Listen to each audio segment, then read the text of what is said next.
As the moonlight gently embraces the world, let your worries fade away. Close your eyes and release the tensions of the day. In the soft whispers of the night, find solace and comfort. Allow the gentle breeze to carry away any lingering stress. Tonight, your dreams are a peaceful heaven, a sanctuary of tranquility. Let go of the chaos. Let go of the noise. Sink into the serenity of the night, where warmth and calmness reside. May your sleep be deep, your dreams sweet, and your awakening gentle. Good night, and may you find the rest your soul craves as you listen to the story Snow White and the Seven Dwarfs. One snowy day, a queen sat sewing at her window. As she glanced through the black ebony window frame, she pricked her finger, and 3 small drops of blood fell upon her sewing. The queen sighed. I wish I had a baby girl with cheeks as red as blood, skin as white as snow, and hair as black as ebony, she said. Soon afterwards, her wish came true. She had a lovely baby daughter with red cheeks, white skin, and black hair. She named the baby Snow White.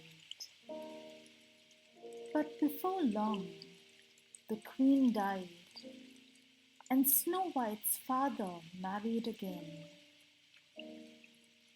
The new queen was beautiful, but she was vain and selfish too. Her dearest possession was a magic mirror.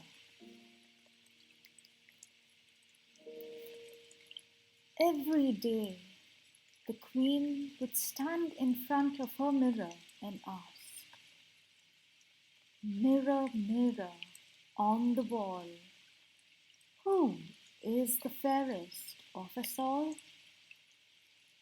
And the mirror would reply, Thou, O Queen, art the fairest of all. But Snow White was growing up and becoming more lovely every day. One day, when the queen asked, Mirror, mirror on the wall, who is the fairest of us all? The mirror gave a new reply. O Queen, Snow White is the fairest of all. The queen grew pale with rage. From that day on, the queen hated Snow White with all her heart. Every day, the girl grew more and more beautiful. In her fury, the queen sent for a huntsman.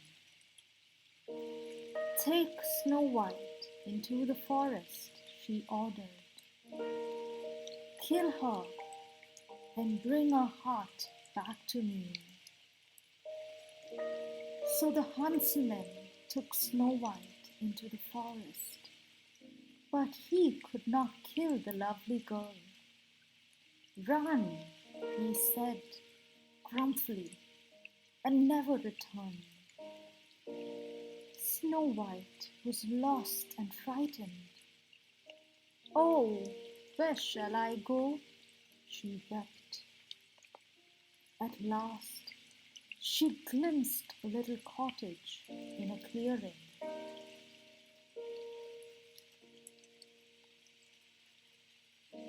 Cold and tired, Snow White peeped inside. What an old little place it was!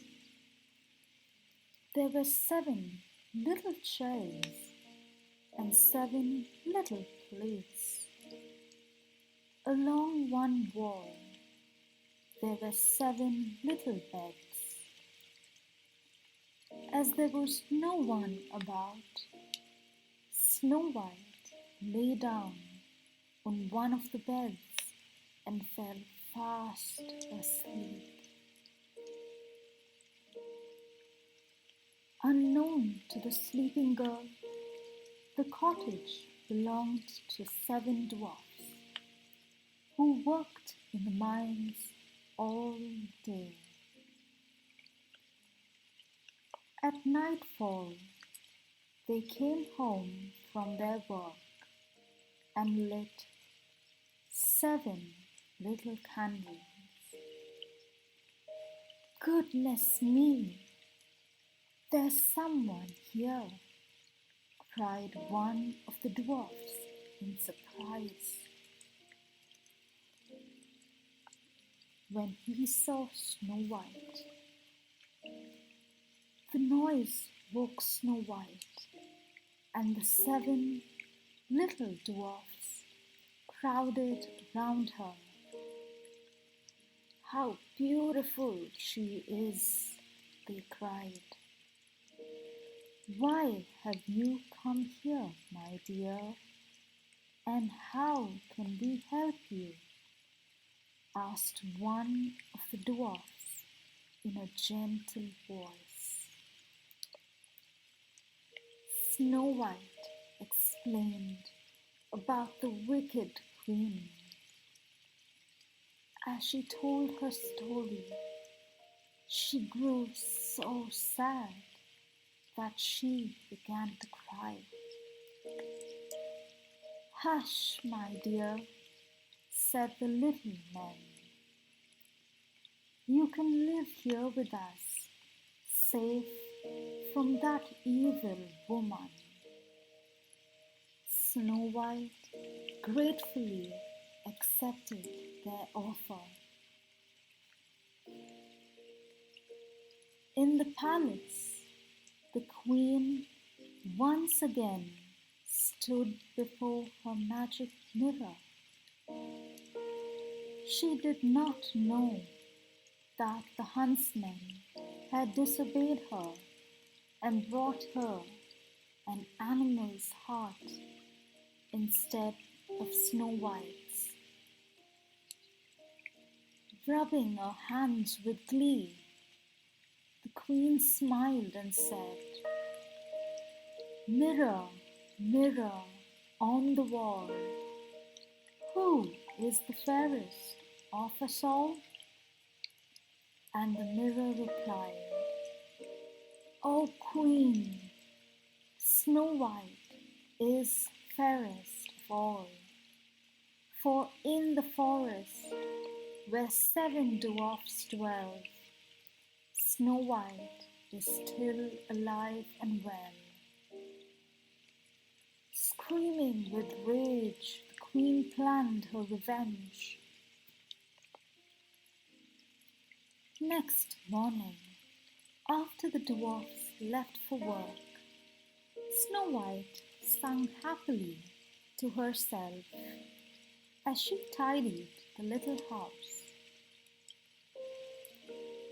Before long, an old peddler woman knocked at the door. It was the queen in disguise. "Come and look at these pretty things, dear child," she cackled.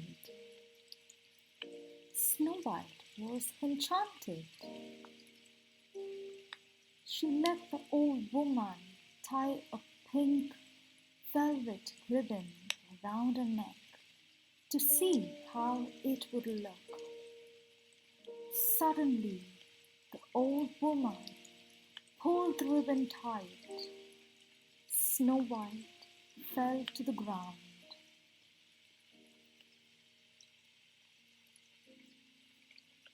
The dwarfs found Snow White lying close to death.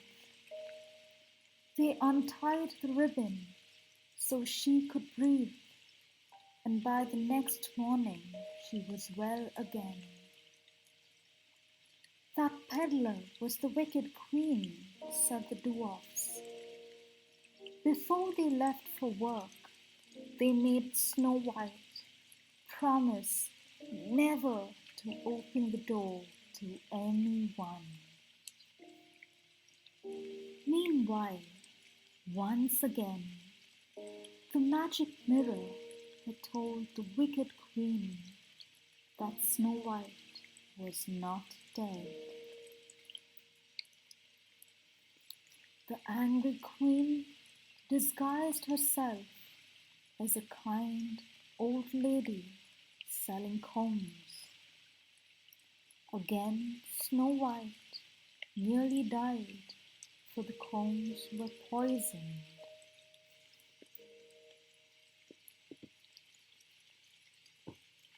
This time, the dwarfs were very cross. Do not let anyone into the house, they said firmly. When the mirror told the queen that she had failed again, she was furious. She was determined that Snow White should die. Next day, the queen took a basket of poisoned apples and tapped on the cottage window. I don't need to come in, she said cunningly, but do try this lovely apple, dear child. It's delicious. Snow White could see no harm in a shiny red apple, so she took a big bite. When the dwarfs came home, they found Snow White lifeless on the floor. They did everything they could to save her, but it was no use. She lay cold and still. We have lost the loveliest girl that ever lived, they sobbed. Far away in the palace, the queen stood proudly before her mirror. Mirror, mirror on the wall, who is the fairest of us all? And the mirror answered at last, Thou, O Queen, art the fairest of all. The dwarfs could not bear to part with Snow White. Her cheeks were still as red as blood. Her skin was as white as snow, and her hair was as black as ebony. So the little men made a glass coffin and laid Snow White's body tenderly in it. She looked for all the world as though she were only sleeping. Day and night the dwarfs kept watch beside the coffin. One evening, the young prince rode by. As soon as he saw Snow White, he fell in love with her. "I beg you to let me take her home with me," he said, "so that she can lie in a palace as she deserves." At long last, the dwarfs agreed. As the prince's servants were carrying the coffin down the mountain, they stumbled. Suddenly, a piece of apple, which had been caught in Snow White's throat, fell out. Snow White opened her eyes and saw the handsome prince. "I love you," he whispered. "Please say that you will marry me." Snow White smiled happily. The dwarfs, overjoyed that their beloved Snow White was alive, waved goodbye as she rode off with the prince. Soon, Snow White and her prince were married.